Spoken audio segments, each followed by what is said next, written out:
Local programming on KRWG Public Media made possible in part by viewers like you. Thank you. This is KRWG Public Media, TV, radio, online. News that matters. Now, across the Mesilla Valley and the borderland, the stories that shape our community. From the KRWG Broadcast Center at New Mexico State University, this is Newsmakers. Up front this week, a presidential candidate from the borderland. After a narrow loss in his U.S. Senate race to unseat Ted Cruz, Beto O'Rourke set his sights on even higher aspirations, the White House. In the Senate race, O'Rourke attracted a record $80 million in donations from across the country. And that fundraising success continued with the presidential run as O'Rourke raised more than $6 million on the first day of his campaign. At the official Beto for America kickoff in El Paso, Mallory Falk met people who drove 13 hours to be there, and thousands packed the streets to hear Beto's vision for the country. O'Rourke spoke to a raucous crowd in downtown El Paso, just blocks away from the border with Mexico.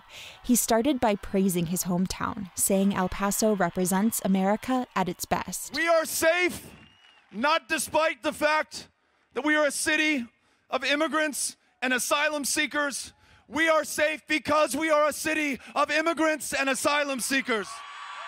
His sweeping 30-minute speech covered a range of topics, from immigration to healthcare to criminal justice. He said the country is facing a moment of truth. And we cannot be found wanting. The challenges before us are the greatest of our lifetimes.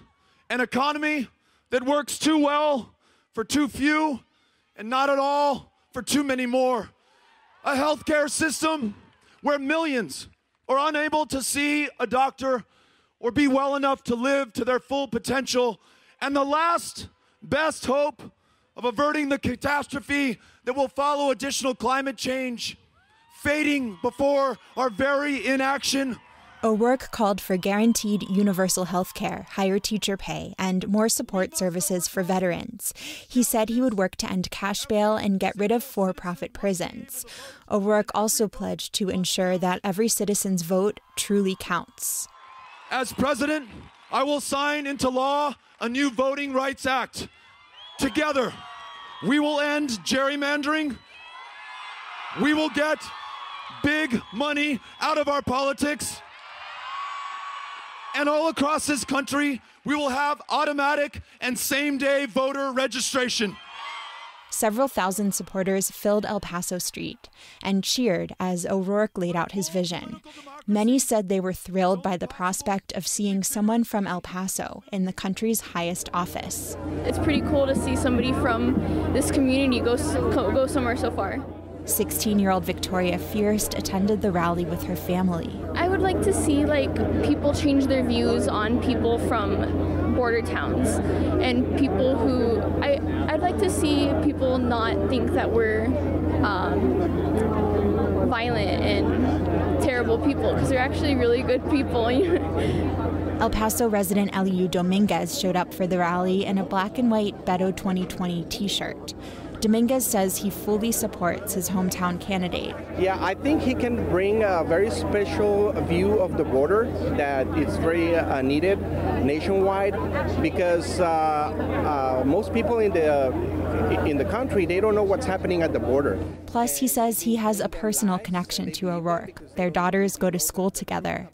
Raul Sanchez brought his 5-year-old son Landon to witness history. Are you excited? Yeah. What are you going to say when Beto comes out? Go, Beto, go. He says he's still considering other candidates. He likes Kamala Harris, but appreciates O'Rourke's focus on uniting the country. I think it's important for people to see that left-leaning people or Democrats also love the country. It's not exclusive to Republican or GOP. And he too is excited to see an El Pasoan run for office. But the crowd wasn't limited to local supporters. Teresa Mokhtal traveled to the rally from Catalina Island in California with her mom. We drove about 13 hours of driving. We did about 6 the first day, 7 the second day, something like that. And then we leave as soon as this is over to head back, 13 more hours and an hour-long boat ride. All that travel was worth it, she says, to see the first presidential candidate who's ever really excited her. She likes that O'Rourke is running a positive campaign. I'm so sick of hearing what people are against, and I'm done with that in politics, and he's not about that. He's about what he's for. I am so grateful to be able to run to serve you as the next president of the United States of America. O'Rourke faces a crowded field. He's one of more than a dozen candidates vying for the Democratic Party nomination. He wants to run a grassroots campaign free of PAC money. In the first 24 hours after launching his campaign, O'Rourke raised more than $6.1 million. That's more than any other Democratic candidate who has disclosed figures. For KRWG Public Media, I'm Mallory Falk. As you heard in that report, a central part of Beto O'Rourke's message is reminding the country about the many contributions of immigrants. In an era in which some politicians have blamed immigration for problems, O'Rourke famously said in his campaign video announcement, "If immigration is a problem, it's the best kind of problem to have." We're reminded of this message by new citizens from all over the world sworn in at the Las Cruces Convention Center. Oh, beautiful for a dream that sees beyond all years. I fell in love, got married, and came here. It's funny, I never expected ever coming here, especially because I'm not from the border. I'm from Mexico City, so right in the center of the country. So it wasn't my idea, but when I came here and after adjusting, I just fell in love with the place, and I'm so grateful because I have a lot of blessings in my life and a wonderful career, a wonderful home that this country and people that fought for me to have these rights gave me. So of course I'm proud to my origin of being Mexican, but I have to be loyal to the country that's getting me and my family. Your Honor, today we have 254 applicants for naturalization representing 25 countries. With your permission, I will introduce the applicants by country. When I call your country, please rise and remain standing. Australia. Bolivia. Well, it's a long story. I met my ex-wife at that time. We met while we were traveling in Guatemala. And she asked me to, we lived in Chile first for about a year, and then she asked me to move here to the U.S. And yeah, that's how I ended up here in Las Cruces, New Mexico. While you're outside, you always hear about the big cities, you know, Los Angeles, New York, Chicago, whatever, but never heard even about New Mexico, in fact. But my experience has been really great. The people here very friendly, has adopted me very great. At my job also has been very good, and I love New Mexico, so I feel it as my second home already, for sure. Vietnam. Mexico. It just can't get any better. This is just a marvelous opportunity that this great country gives us, and I didn't want to let it pass by. I was born in Chihuahua, and I came here very young for school. Then I stayed here, worked, got married, and now I'm a U.S. citizen. Please repeat after me, and I'll go slow. I hereby declare on oath that I absolutely and entirely I came for my PhD in mathematics. Yeah, and I ended up with staying here. I think we got a lot from this country. I think this is the time we need to give back. So I will be involving more in the community. Hopefully I can make the community where I live a little bit better from my side. I think I will be involved, raise voice in the party system. Like what is the voice of the common people in that community? I think I will raise that voice. That I will support and defend the Constitution and laws of the Well, it's a long romantic story. I came here because of my husband. Yes, so yeah, we end up here. Oh, it's a big honor. It's a big honor. I love this country. I really love, I admire this country, and I want to put something good on this country to be a part of great community. It is like being born again. Yes. It is a very significant day. I'm a naturalized U.S. citizen as well, and when you choose to be an American, you're not here just because a biological accident happened. So you love America, you take this naturalization process, this becoming an American on your own free will as something very important because you really love America, because you really want to contribute.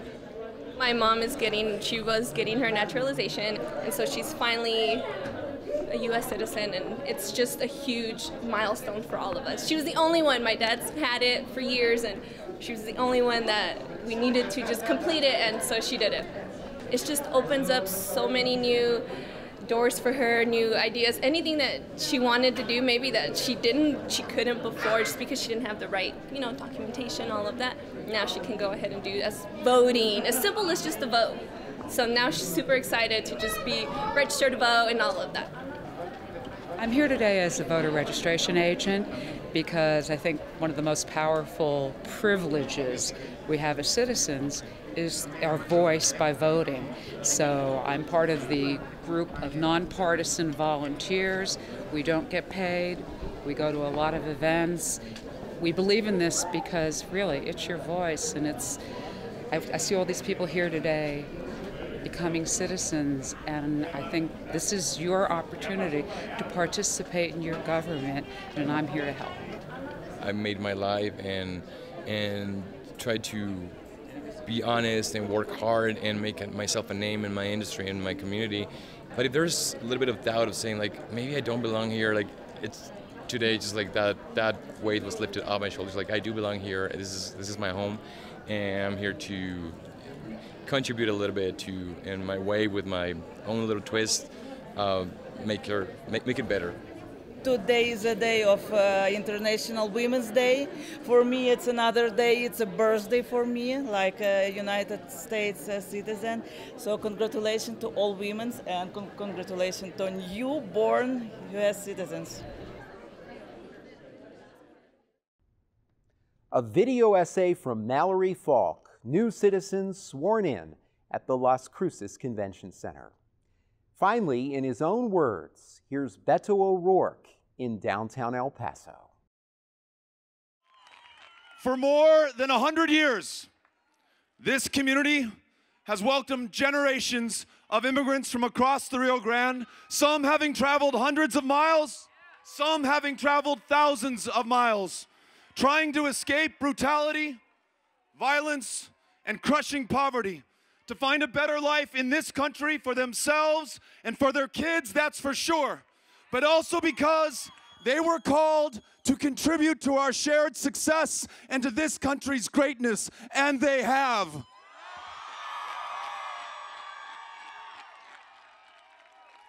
El Paso has been home to leaders in the struggles of civil rights and workers' rights, the Mexican Americans who led the Chicano movement, the women in this town who organized the FARA strike, and black El Pasoans like Dr. Lawrence Nixon, like Thelma White, who not only secured voting rights in this state, but they ensured that El Paso would be among the first cities of the former Confederacy to desegregate our public places and integrate our education. For too long in this country, the powerful have maintained their privilege at the expense of the powerless. They have used fear and division in the same way that our current president uses fear and division based on the differences between us of race, of ethnicity, of geography, or religion to keep us apart, to make us angry, to make us afraid of ourselves and of one another.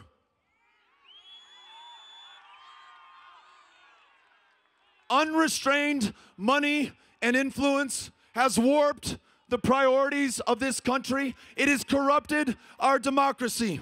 It has invited the cynicism and the distrust and the disengagement of millions of our fellow Americans who see their very own government enthralled to those who can pay for access and for outcomes. A vigorous democracy, both political and economic, is the only check against this inertia of power, the only way to free our institutions of their capture and corruption, and the only means by which we can lift the voices and the lives of our fellow Americans.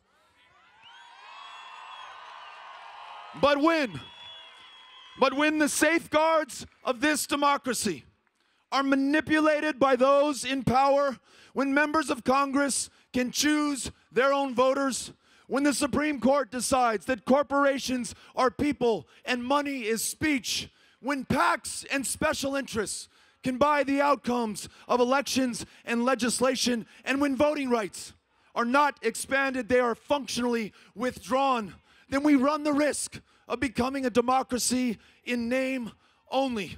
And the idea that we are founded on the principle that we are all created equal to equal opportunity is justifiably seen as a lie to those who've experienced gross differences in opportunity and outcome when it comes to education or healthcare or economic advancement or justice. Whatever our differences, where you live, who you love, to whom you pray, for whom you voted in the last election, let those differences not define us or divide us at this moment. Let's agree, going forward, before we are anything else, we are Americans first. If you believe in guaranteed, high-quality, universal health care, because you have seen the cost and the consequence of millions of our fellow Americans who have no health care or do not have enough health care, then let us come together around a policy that begins by prioritizing affordability in prescription medications, that ensures that we bring down the cost of our premiums and our deductibles, and in a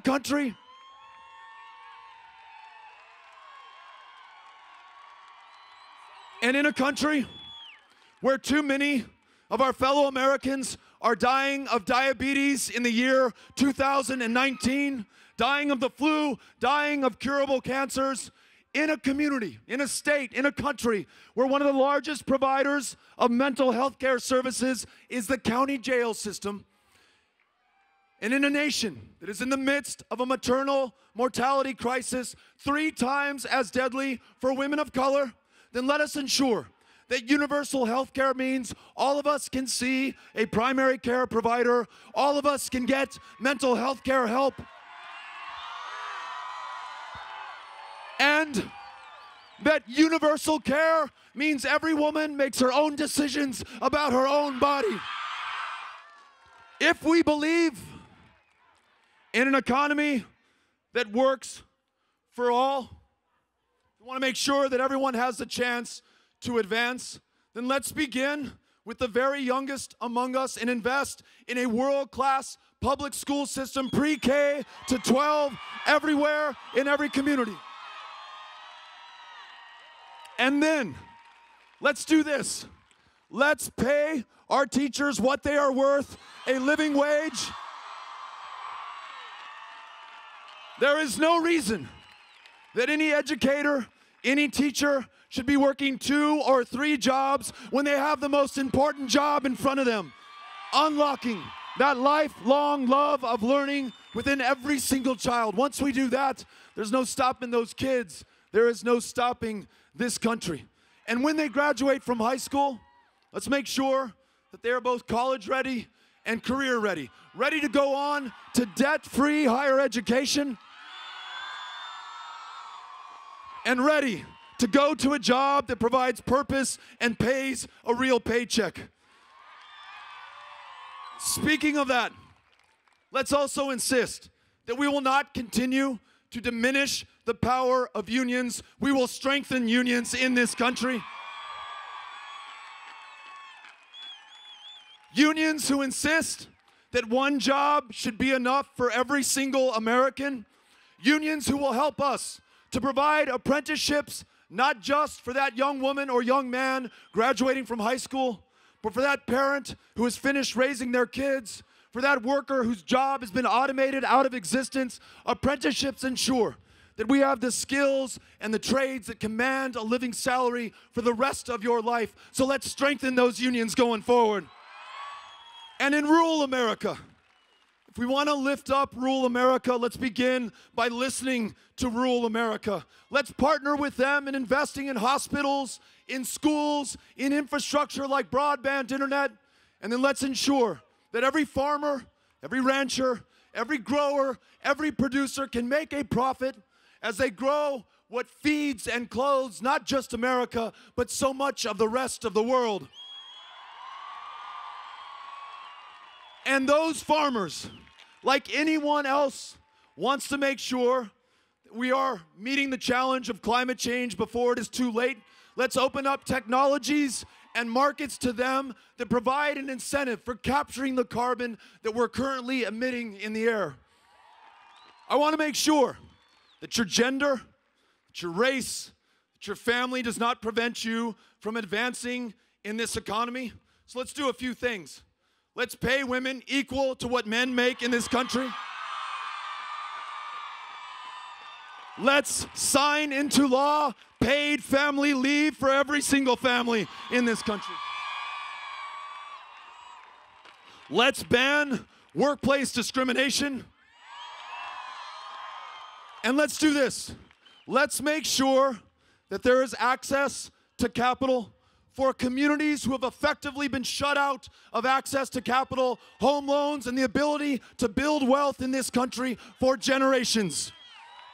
And if we believe in justice for all, in the face of the largest prison population per capita on this planet, one disproportionately comprised of people of color, then we must do the following.